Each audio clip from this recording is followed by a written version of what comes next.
Bonjour à tous, j'introduis de nouvelles méthodes de construction qui ne nécessitent ni les compétences d'un charpentier, ni celles d'un maçon, ni celles d'un soudeur. Et en fait, on n'a même pas vraiment besoin de plâtrier non plus. Ceux qui ont déjà construit des châteaux de sable dans leur enfance sont déjà des plâtriers intuitifs. Cette douche extérieure ne m'a presque rien coûté, du moins si l'on compare son apparence et l'argent dépensé. Le réservoir d'eau est aussi fait maison. Je poursuis la construction de la maison, dont le coût des matériaux, selon le projet, ne doit pas dépasser 1000 $ américains. Combien cela fait-il en roubles? Dernièrement, je me suis embrouillé.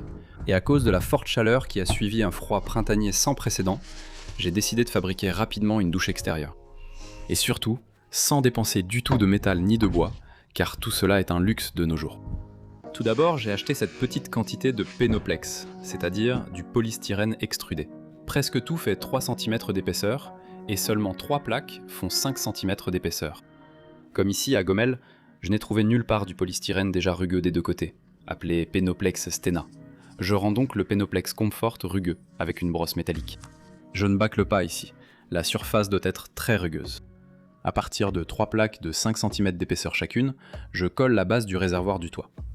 L'objectif principal est d'obtenir un coût total pour toute la douche qui ne dépasse pas le prix d'un réservoir d'eau acheté. C'est pourquoi j'ai eu l'idée de créer un toit avec un réservoir intégré.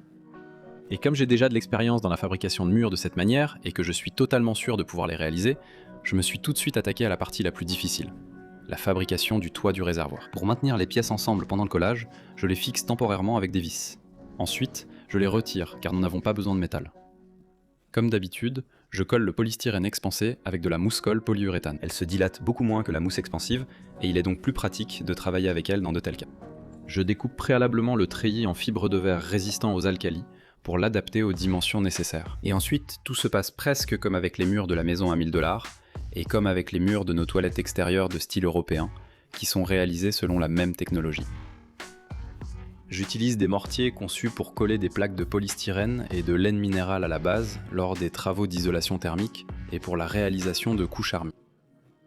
On les trouve dans tous les magasins de bricolage. J'essaye de poser le treillis dans les angles, non pas avec un pli à 90 degrés, mais en arrondissant légèrement avec un petit rayon. Comme on le voit, il n'y a rien de compliqué, et une personne ordinaire qui a récemment pris en main les outils de plâtrier peut accomplir la tâche proposée. Avec une truelle. J'étale avec une spatule et j'égalise avec une taloche crantée. Puis je lisse avec une large spatule pour obtenir une surface relativement plane. Quand la première couche commence à sécher, j'applique la deuxième couche. J'ai décidé de faire un double renforcement à cause de la responsabilité liée à l'objet fabriqué. Je fais la même chose de l'autre côté. Le réservoir fera 1,50 m sur 1,50 m en dimension extérieure, et sa surface utile intérieure sera presque de 2 m². Cela signifie qu'en y versant seulement 10 cm d'eau, son volume sera déjà de 200 litres. Je fais les bords d'une telle hauteur qu'on puisse y verser au moins 15 cm d'eau, ce qui fait 300 litres. C'est-à-dire 2 fois plus que la capacité moyenne d'un réservoir de douche extérieure vendu dans le commerce. Les parois du réservoir auront une légère inclinaison. Après tout, c'est aussi un toit. Les mélanges à base de ciment prennent en 28 jours, donc lorsqu'ils sèchent lentement, ils sont très faciles à travailler. Je laisse le réservoir pour qu'il continue à prendre.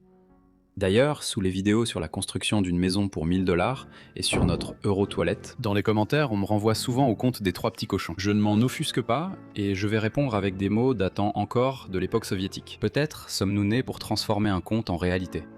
Mais la réalité ne sera pas que, à cause de matériaux fragiles, la construction sera aussi fragile que celle de 2 des 3 petits cochons. Au contraire, la construction sera très solide. Parce que le polystyrène extrudé, plus le treillis, plus la colle, c'est déjà un véritable composite. Il fait chaud, donc il faut humidifier le résultat du travail. Après la rénovation du sol du balcon l'année dernière, dans la maison où nous vivons, il restait des plaques de polystyrène extrudé, extraites de sous la chape en béton. La chape s'est détériorée à cause d'une étanchéité défectueuse. C'est du Penoplex 35, modèle de 2006. Il est resté 15 ans sous la chape et 1 an à l'air libre. C'est un matériau plus résistant que le Penoplex Comfort, et il correspond au Penoplex Fondation moderne. Comme on peut le constater, le polystyrène extrudé est un matériau quasiment éternel. Les marques sont restées seulement à cause du pied de biche, et un peu à cause du soleil. Mais ma brosse métallique enlève facilement les traces laissées par l'étoile la plus proche de nous. J'ai remplacé les plaques percées par le pied de biche par des neuves. D'ailleurs, pour la rénovation du sol du balcon, j'ai utilisé la même technologie. Et tout va bien depuis 1 an déjà. Je vous rappelle que toutes les vidéos sur la maison à 1000 $ sur la rénovation de l'étanchéité du balcon, sur les toilettes extérieures européennes et bien d'autres, vous pouvez les trouver sur la chaîne YouTube Pesni Yachakosiak. Abonnez-vous et activez la cloche pour ne rien manquer. Beaucoup de spectateurs de ma chaîne étaient très déçus il y a un an quand je jetais ces plaques du balcon. Mais dans la maison, tout sert. C'est maintenant leur tour. Avec du polystyrène extrudé et un peu de patience, je colle la base de la douche.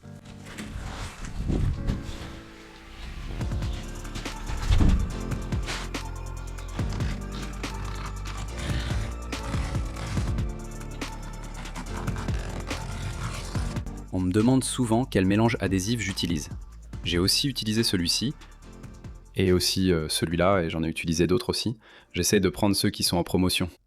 Mais il est beaucoup plus facile de travailler avec une toile qui ne se désagrège pas en fibres dans les mains. Parce qu'une toile comme celle-ci rend nerveux, et être nerveux, c'est mauvais pour la santé. Pour prendre du plaisir au travail, il vaut mieux choisir le bon treillis en fibre de verre. Peut-être que les pros peuvent travailler avec n'importe quelle toile, mais moi, une toile qui s'effiloche, ça me stresse. J'ai récemment appris que les polymères présents dans ces mélanges adhésifs sont responsables de la fiabilité de la couche d'armature de base, c'est-à-dire de la fiabilité du collage du polystyrène. C'est pourquoi il vaut mieux ne pas prendre de risques en la remplaçant par de la colle à carrelage ou autre chose. La couche d'armature de base est très importante. Ensuite, on pourra appliquer pratiquement n'importe quelle finition dessus. Je n'ai pas encore réussi à mettre au point mon propre mélange maison moins cher. Car ces derniers mois, les circonstances ont beaucoup changé. Et il faut se débrouiller beaucoup plus pour tenter de maintenir les revenus familiaux au niveau de l'année dernière. Mais cela ne marche pas pour l'instant. La baisse est importante. J'applique les couches de renforcement, exactement comme il y a un an, en profitant du soutien gravitationnel de notre planète. Je me suis mis à apprendre les bases du plâtrage intuitif. La taloche crantée permet d'appliquer des couches de mélange d'épaisseur uniforme. Je n'ai pas encore complètement maîtrisé l'art de l'utiliser, mais je fais de mon mieux. C'est-à-dire qu'en utilisant des taloches avec différentes tailles de dents, on peut appliquer des épaisseurs différentes. Mais pour l'instant, j'en ai qu'une seule, pour toutes les situations. Et je tiens à rappeler que même le plus casanier des bricoleurs pourra enduire un mur placé à l'horizontale. Même les enfants ont réussi à le faire chez nous. Il suffit juste d'un peu de temps pour que l'appareil locomoteur s'adapte à travailler dans cette position. J'applique également 2 couches renforcées de chaque côté de la base, en laissant un temps de prise entre chaque couche.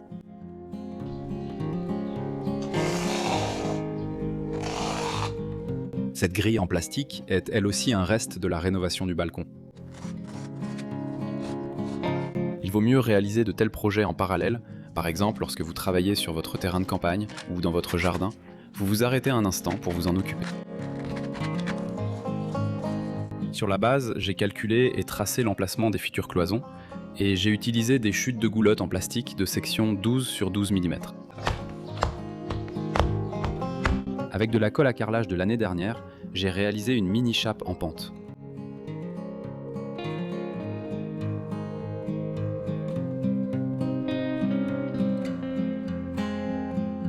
J'ai également renforcé les extrémités et les bases avec 2 couches.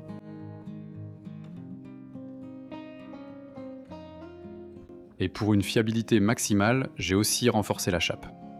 On me demande souvent s'il est possible de fabriquer de tels murs et ensuite d'isoler une maison existante avec eux. Quand la maison existe déjà, pour l'isolation, je pense qu'il est plus simple d'utiliser la méthode traditionnelle.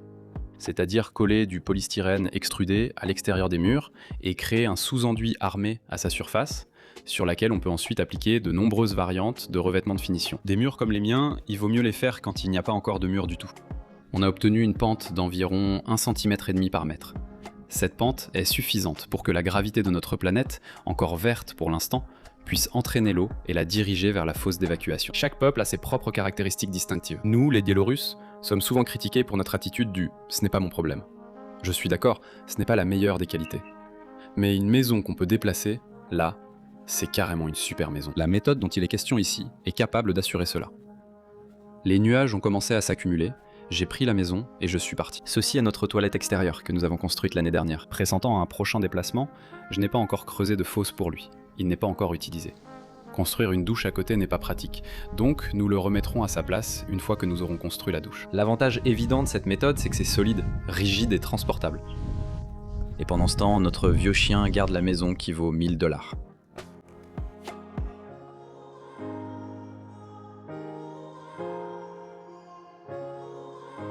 Et ça, chez nous, on appelle ça la poisse. La racine a été sciée il y a quelques années. La racine du prunier passe exactement là où sera la fosse de drainage. Même si tu voulais, tu n'y arriverais pas.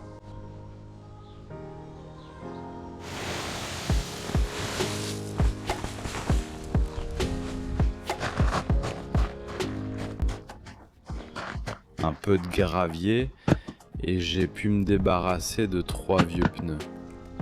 Encore un peu de gravier, juste un peu de déchets de construction et l'évacuation est prête.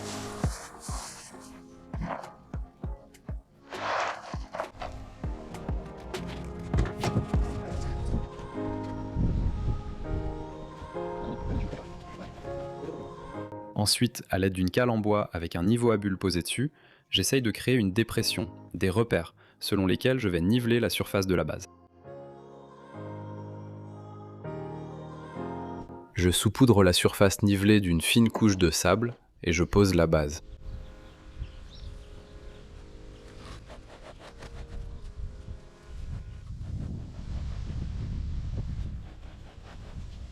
Ensuite, j'ai encore tassé de la terre sous les bords avec une cale en bois.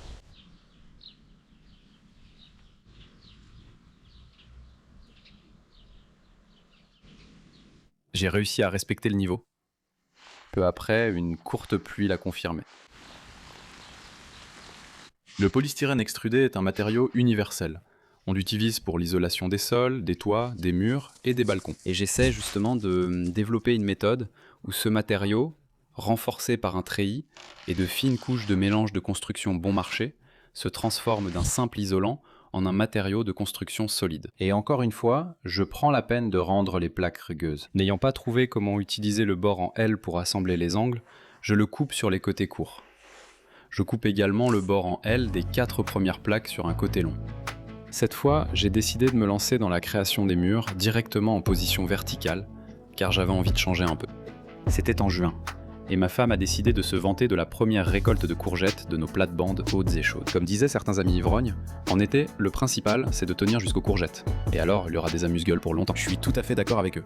Les courgettes, tout comme les pommes de terre que nous, Biélorusses, adorons, sont un produit qui permet de préparer une grande variété de plats. Si tu as tenu jusqu'aux courgettes, alors tu tiendras sûrement aussi jusqu'aux pommes de terre. Et la pomme de terre, c'est la base de tout. Et si tu ajoutes un petit verre et du lard grillé, alors c'est le vrai rêve biélorusse. En gros, c'est le top. Je fixe temporairement la rangée suivante de panneaux de polystyrène extrudés non seulement au coin, mais aussi à la rangée inférieure, à l'aide de vis auto-taraudeuses.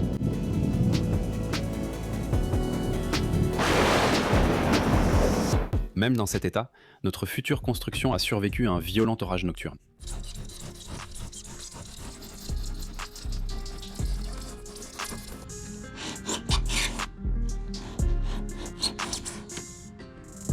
Je colle les plaques en les faisant se chevaucher au coin grâce à la base correctement posée et à la précision géométrique des plaques. Pour l'instant, tout est nickel.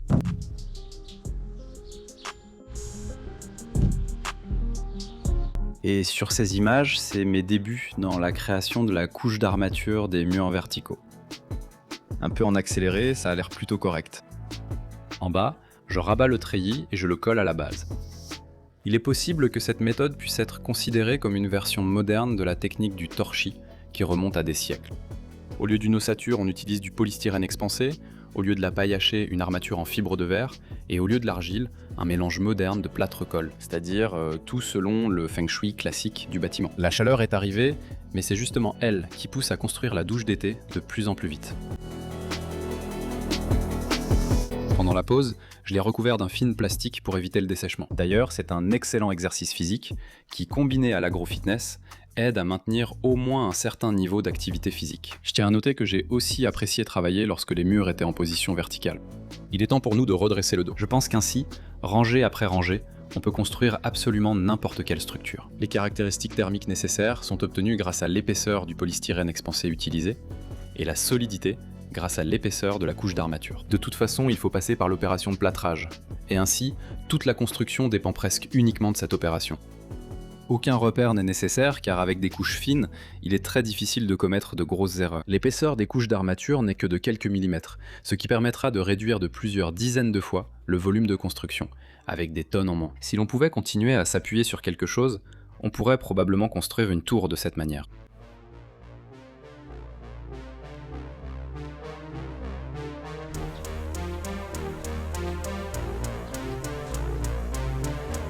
Ils m'ont emmuré, ces démons m'ont emmuré. Je renforce également les murs avec 2 couches. Si je n'avais pas prévu de placer un réservoir au-dessus, une seule couche renforcée avec un treillis en fibre de verre aurait suffi. Je décorais les murs façon brique.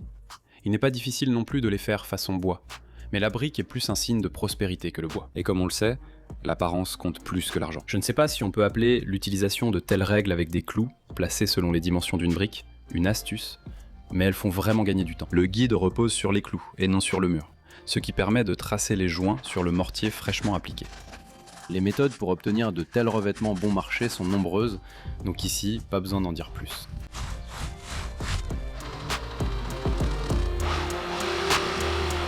Pour la texture de la brique, il n'a fallu qu'un sac et demi de colle à carrelage, bien dilué avec du sable de rivière.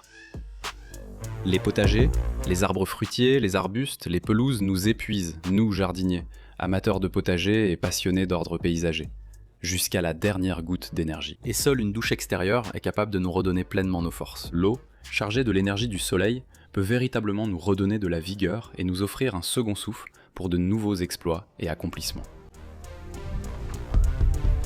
Où est l'entrée? J'en ai vraiment besoin.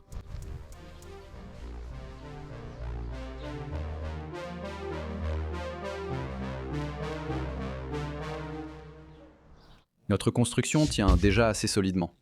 Mais comme on le voit sur ces images, le matériau reste encore assez flexible. Mais tout a commencé à changer radicalement lorsque j'ai commencé à appliquer les couches intérieures. Même un membre de la famille est venu jeter un coup d'œil à cette merveille de l'architecture moderne.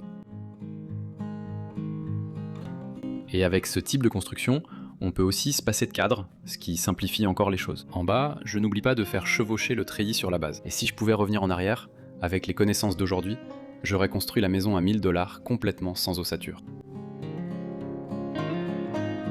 Au sud de la frontière de la Biélorussie, des éclairs illuminaient le ciel toute la soirée, et ce n'est qu'à minuit qu'ils se sont calmés. Mais les orages, qu'ils soient proches ou lointains, accompagnés de rafales de vent, ne font plus peur à ma construction.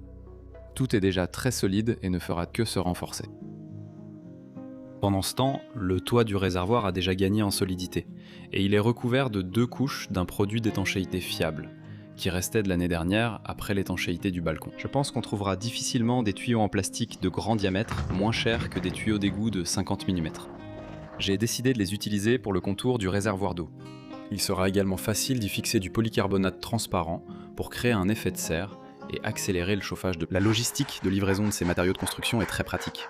Tu vas sur le chantier, en chemin, tu t'arrêtes dans un magasin de bricolage. Tu achètes quelques paquets de polystyrène extrudé, quelques sacs de colle, un peu de treillis, et tu es approvisionné en matériaux pour 1 ou 2 jours. On peut se mettre au travail. Et il n'est pas nécessaire d'investir tout de suite beaucoup d'argent, comme il faut le faire lorsqu'on achète des matériaux lourds livrés par camion. Je coupe le bord supérieur après avoir vérifié le niveau.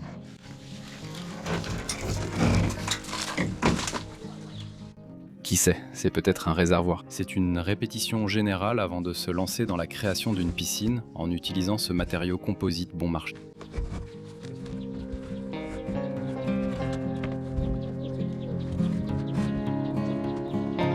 Lors de l'installation du réservoir sur le toit, il y a eu pas mal de jurons bien sentis que j'ai laissés hors champ.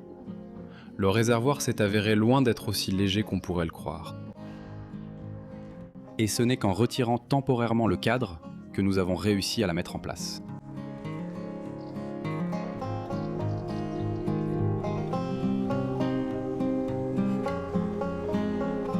Ensuite, je l'ai soigneusement collé. Une pluie nocturne a rapidement vérifié l'étanchéité du toit du réservoir. Avec un rouleau texturé et le même mélange, dilué un peu plus, j'applique un crépi texturé. De telles constructions peuvent être finies à très bas prix, comme je le fais moi-même. Ou bien, on peut utiliser des matériaux de finition coûteux, et avec eux, une telle douche ne fera pas honte, même dans des lotissements de luxe. J'ai acheté sur le marché une douche conçue pour être montée sur un tonneau, et je l'ai légèrement modifiée. Je pense que les problèmes de délamination de la couche d'enduit du polystyrène expansé et les cas où le vent arrache des façades entières d'immeubles à plusieurs étages ne peuvent être dus qu'à un travail très mal fait et à un non-respect total de la technologie. Comme nous, les gens de l'ex-Union soviétique, comptons souvent sur la chance et avons tendance à être trop confiants. Je perce le plafond, aucune réaction. Et voilà que l'eau commence à couler.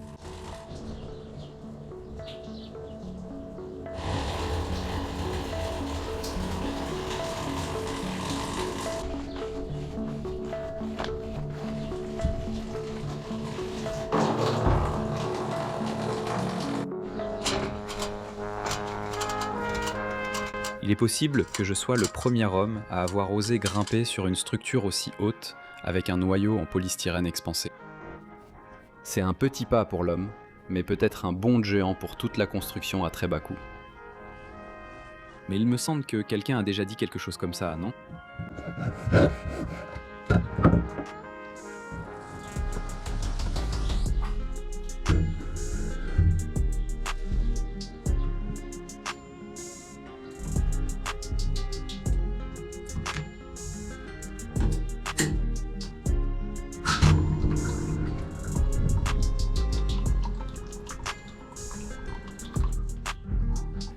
Le moment de vérité arrive. Hurrah, tout fonctionne.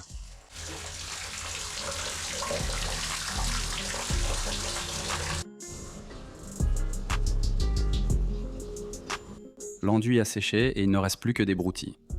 Pour l'instant, je n'ai rempli le réservoir qu'à 1/3. Mais à mon avis, ces parois peuvent facilement supporter une tonne de charge. Mais ce n'est qu'une impression, que je vais vérifier en pratique par la suite. Je ne procéderai au remplissage complet qu'après 28 jours, lorsque la résistance maximale sera atteinte. Et surtout, essayons de nous rappeler que notre sécurité sur le chantier, lorsque nous utilisons des méthodes artisanales, ne dépend que de nous. C'est pourquoi il est essentiel de s'appuyer sur le bon sens. Les maisons américaines en bois et en plaques de plâtre sont accessibles à de nombreux Américains, mais elles peuvent être renversées ou emportées par une tornade. Oui, là-bas ils économisent sur les matériaux, alors que chez nous c'est à cause de l'attachement à des matériaux et des technologies de construction coûteux. Souvent, même à 30 ou 40 ans, on continue à vivre avec ses parents, ou dans un logement en location. Parce que pour beaucoup, il n'est vraiment possible d'économiser pour construire une maison solide qu'aux alentours de 80 ans. Je pense qu'il vaut mieux avoir une maison plus simple, mais maintenant, qu'une super maison solide, mais seulement à la vieillesse. Pas cher, un point c'est tout. Et s'il vous plaît, pas de dispute ou d'objection inutile. Ça tient debout, c'est l'essentiel. Ni la douche, ni les toilettes ne seront probablement incluses dans le coût d'une maison à 1000 $, car elles sont séparées de celles-ci. J'ai fixé les chutes de polycarbonate transparent à l'aide de bandes, de chutes de tuyaux et de vis autotaraudeuses. Désormais, l'effet de serre pour un chauffage rapide de l'eau est garanti. Ça m'a coûté un peu plus cher que les toilettes, mais franchement, ça a l'air de valoir 1000 $. Comme le fond et les parois du réservoir sont faits de polystyrène extrudé, qui est un excellent isolant, l'eau chauffée par le soleil devrait conserver sa chaleur beaucoup plus longtemps. Le résultat de la bordure du réservoir m'a tellement plu que je l'ai aussi reprise pour l'encadrement de la porte. Maintenant, il est certain qu'on pourra plus se blesser sur les bords, et cela ajoute aussi de la solidité. Le tuyau d'égout, c'est vraiment top. Concernant l'écologie du polystyrène expansé, je rappelle qu'en plus d'être utilisé comme isolant, il sert aussi à fabriquer des gobelets jetables pour le café chaud, des emballages pour les plats préparés, et on peut même les réchauffer au micro-ondes. Des jouets pour enfants et bien d'autres choses encore. C'est un type de plastique qui, une fois fabriqué, est totalement inoffensif. Et la douche a tellement plu à ma femme qu'elle a même aidé à la peindre à l'intérieur. Mettez un gros pouce en l'air. Abonnez-vous à la chaîne Pesni Yashiko Siaka. Là-bas, vous saurez si cette douche peut supporter 300 litres. Abonnez-vous à mon Zen et TikTok, les liens sont sous la vidéo. Appuyez aussi sur la cloche, et alors je vous tiendrai sûrement informé. Oui, que la paix règne dans le monde entier. Merci,